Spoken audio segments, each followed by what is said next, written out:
Hello, hello, my beloved soul family, my soul friend, Youest community. This is Julie. You are hopefully going to enjoy today's episode with yours truly. I always like to say, I imagine us sitting in a living room, hanging out, having tea, having coffee. And this topic today is really near and dear to my own heart. I really want to talk about a subject that I have been doing a lot of work around, a lot of personal healing. And so I'm hoping this is helpful for you, because one thing I've learned from coaching for over 10 years and both doing my own inner work and working with many bright souls of all backgrounds, that typically when I experience something, I'm not alone. So I just want you to know that I am here with you. I hope that this episode really brings you greater love and compassion for yourself.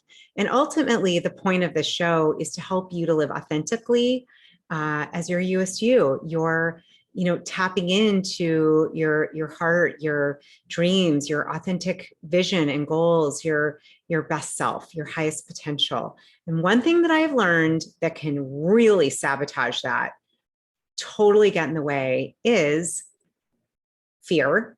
Of course, but let's go a little deeper. It's not just fear.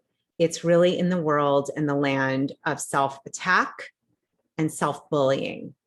And I am speaking to you if you have ever found yourself in a space almost at war with yourself. For me, the way that this shows up is something might happen. Let's say I have an interaction with a family member, and I don't really feel heard or understood or valued. And what I have done in the past, and it's something I'm working on, is rather than really going into those feelings and owning them, being responsible for myself and my feelings, what I have done is to usually attack myself, or to, maybe even put that blame or attack on the other person in my mind. But often what I can get into is this bully energy. That bully energy is when we put our energy and attention on someone else in a very negative way. But in this case, we do that with ourselves. And I really believe that over time, if you spend enough time bullying yourself, you're going to end up with health conditions, with feeling out of your own body, feeling not connected to yourself. This is what has happened to me, and it's something that I'm really looking at. And I want to share, I have not yet interviewed her, but I'm hoping to bring her on at some point soon. I am working through an incredible book called Inner Bonding. My dear friend Jessie had recommended it. It's an incredible book. And Dr. Margaret Paul has written all about learning to really honor that part of you. Some call it your inner child, that younger part of you, that part that didn't get healed, didn't get heard. And so for me, what I started to notice, I took a week off on vacation with my children, and all kinds of situations arose. It was awesome and great learning, but I definitely saw, having all this time, it was great. And of course, there's some, little flare-ups. It's normal. I have teenagers. I'm sure if you're out there with some teens in your life, that can be interesting and challenging at times, but also great. And I saw, oh, interesting, when I feel threatened or upset or overwhelmed, I tend to go into that place of self-bullying, of self-attack. And so I thought, I started to take some notes on it. And it's actually going to be a very big part of my next book. I am writing a next book called Who Does She Think She Is? A little spoiler alert. And I'm going to be interviewing some incredible women experts and luminaries. I've already started with some amazing women like Danielle Laporte and Kendra Scott. I've also interviewed Barbara Stanley Houston, who's been on here, Raw Goddess, Marcy Shimoff, and some other incredible women. Martha Beck is going to be in there. And we're talking about overcoming this self-bullying, attacking yourself, right? And so really want to dive into this, how to stop doing this and what we can do instead, because I truly believe that how we treat ourselves, how we honor ourselves, really is going to be reflected, our inner world is going to be reflected in our outer world. And I definitely want to be contributing, and I know you do too, because you're here. I want to be contributing to this beautiful planet in a way that's loving, that's uplifting, that's compassionate. And if we're bullying ourselves, if we're attacking ourselves, it's very hard to stay in that energy. So if this is you, this episode is dedicated to your healing, my dear friend. I'd love to hear at the end, or email, or put in a comment on YouTube where you can find this, or on iTunes, or anywhere you get your podcast. Feel free to come to the Youest You community for soul seekers. Share your thoughts and feelings about this. I would love to hear. Have you done this before? What does that look like for you? What are the implications? And what did you get from this? So self-bullying, again, this whole way of being to me is around fear. And it's also around the inability to be with our emotions in a healthy way. I don't know about you. I had very loving parents. However, I was not really taught how to have emotional health and well-being around my emotions, how to move through them, how to honor them. And so I'm just going to share a little bit of what I've learned along the path in the last 20 years of doing some deep, deep inner work, but also especially from this book I mentioned, the Inner Bonding book, which is, and also when I studied with Teal Swan, we did a lot of this work in the completion process. It's really honoring that there is cellular memory in all of us. We hold those memories in our cells, in our body, in our energetic system. So if there was a trauma, it could be a lowercase t trauma, it could be an uppercase T trauma.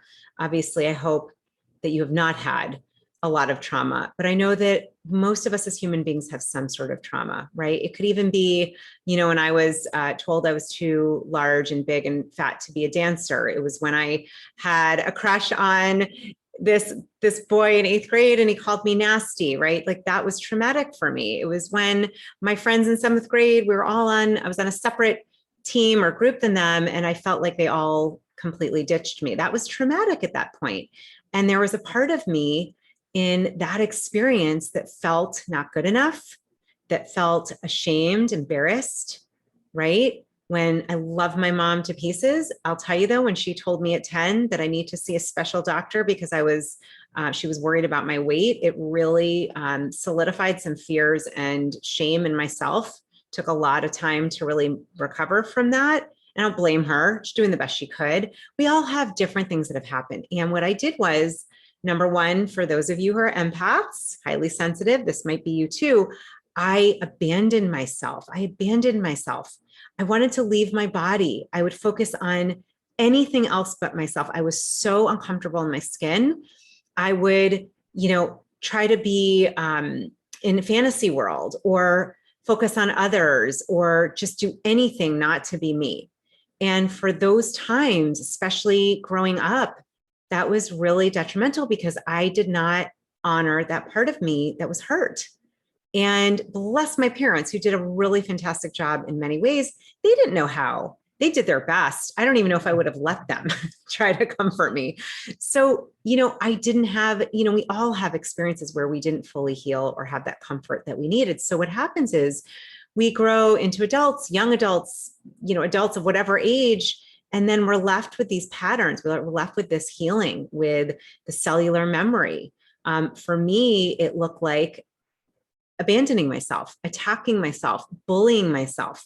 So what did I start to notice in my life? Interestingly enough, I would notice, oh, interesting, there's a little more bully energy showing up. That's fascinating. Sometimes I'll see that, around some of the people in my family, or extended family, or, in the world, and I'm very sensitive to it.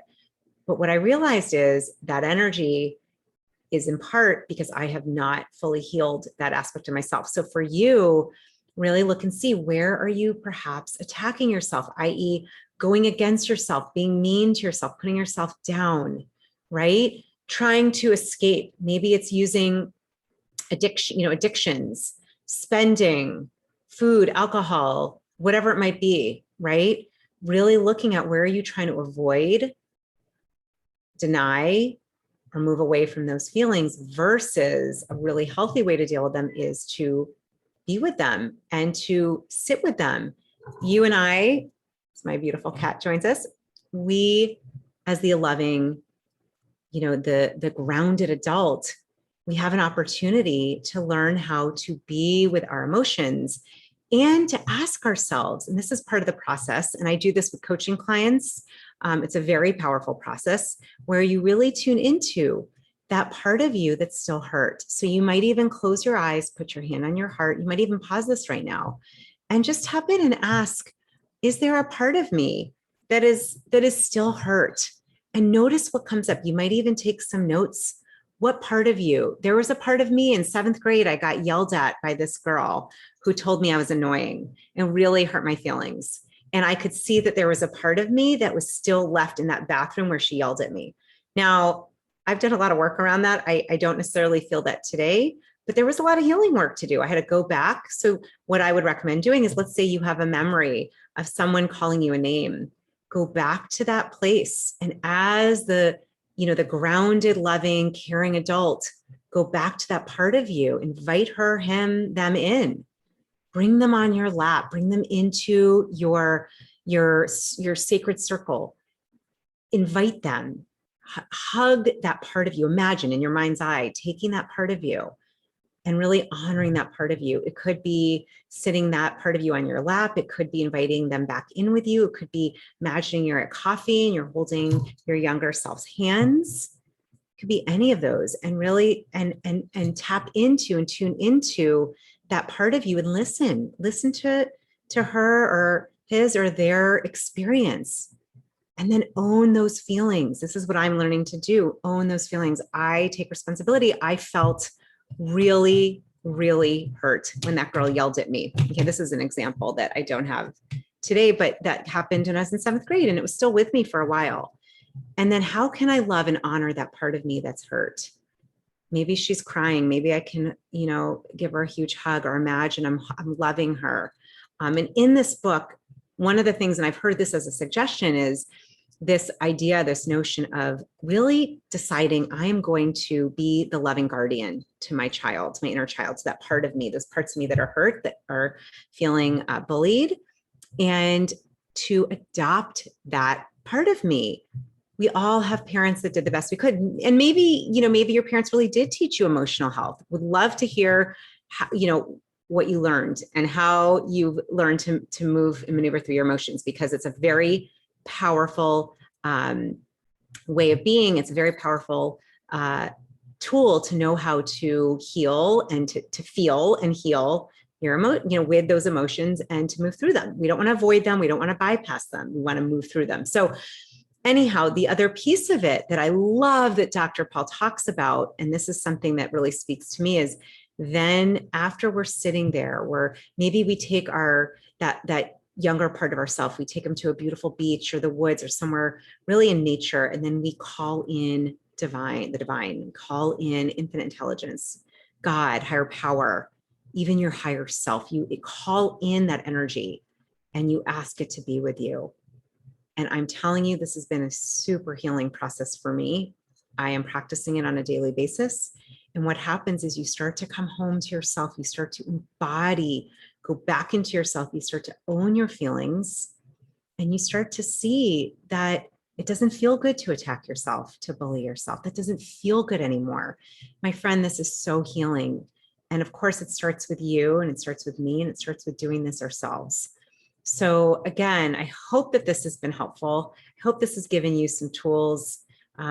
Just to kind of reiterate and recap, a great way to do this is to be in a very safe space, sacred space, in your bedroom, in a place where there aren't going to be other people, and to get your journal, to get some quiet, time where you can be quiet. Sometimes for me, I know as a mom, it's been in the ladies' room, wherever it might be, but take your hand to your heart, right? If that feels good, or just get quiet. You could even put your hand on your laps or your belly, or hands open in receptivity, but just go within, close your eyes.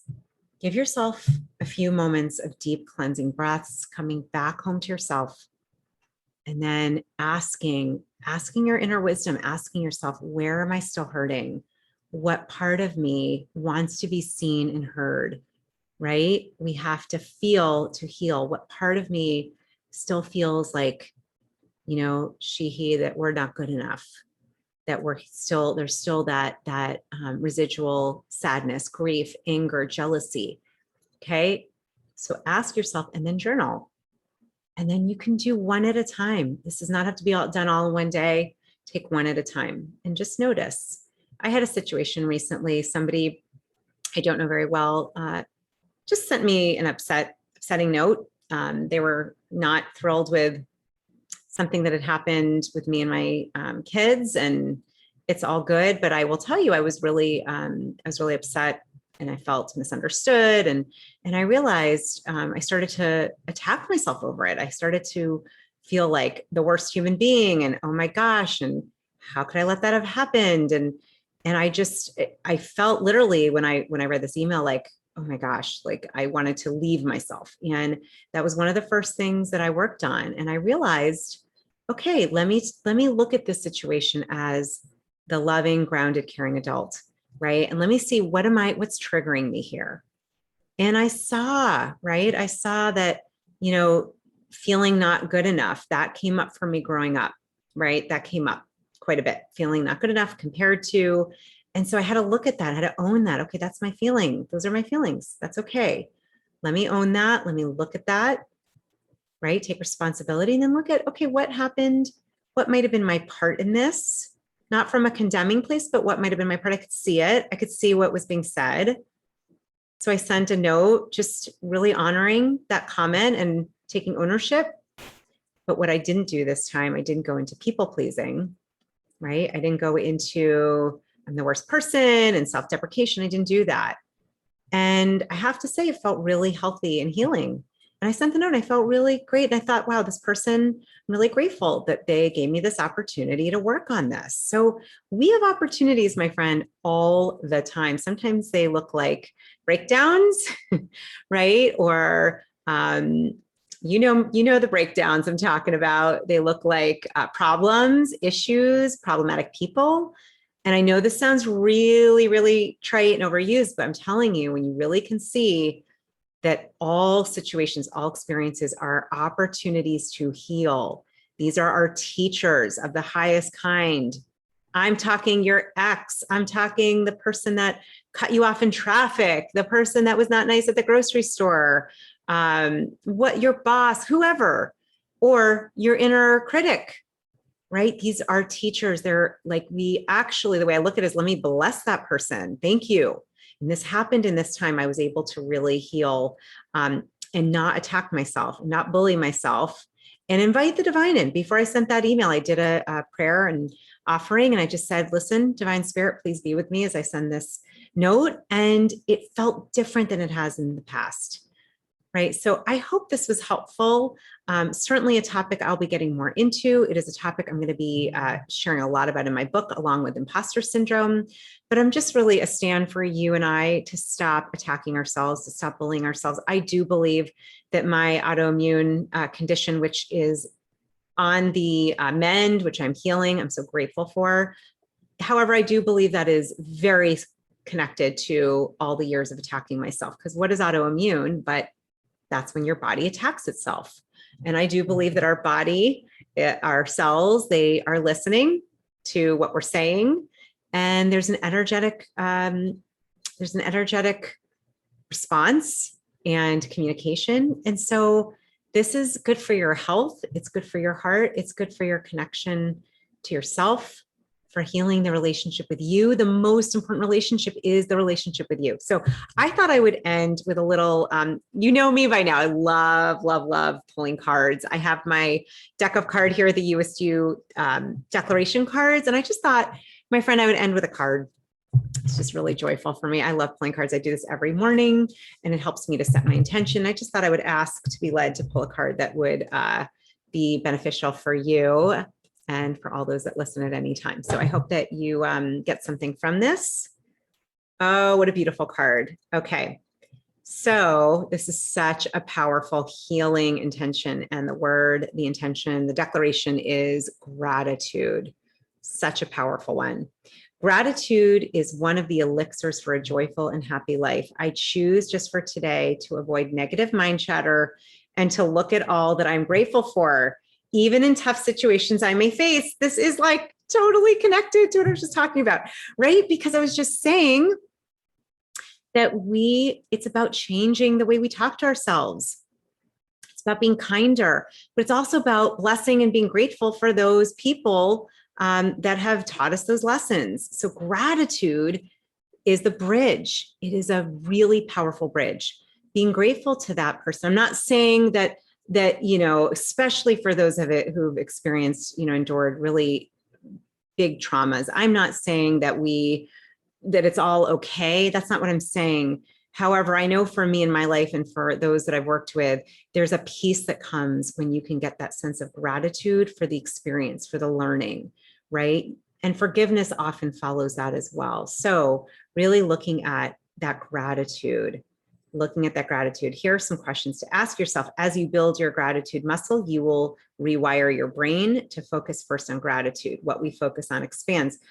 How can I add more gratitude today? What are 5 things I can be grateful for? And whom can I share them with? So this might be a good place to pause, is really think about when you go to that situation, after you've experienced the feeling, you've really allowed yourself to feel, to own and take responsibility for that emotion, when you've invited that part of you back, you've invited the divine, right? And you've allowed yourself to release, to cry, whatever it is, have those feelings, right? Come back to that loving space. Anything you can do to feel the connection with something greater than yourself, your higher power, your divine mother, father, great spirit. And then afterwards, look at the gratitude. How might you be grateful for that situation, for that experience, for that learning?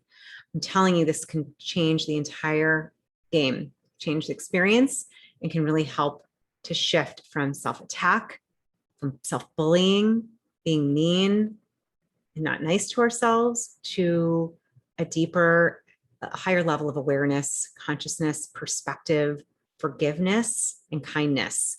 That is what I'm experiencing really like real time. And so hope this was helpful. Hope you enjoyed this episode and had fun together. I always love being with you. Thank you so much for tuning in. It is such an honor. And if you're watching this, then you got to also see my sweet little kitty, Luna, who's obviously enjoying this episode. And I just want to tell you, from my heart to yours, I love you. I'm honored to be on the journey with you. Thank you for rating and reviewing this, sharing this with anyone you think it could serve. Thank you for sharing any of your insights with me. And thank you for your commitment to being your Youest you and being the biggest light on earth possible. Love you.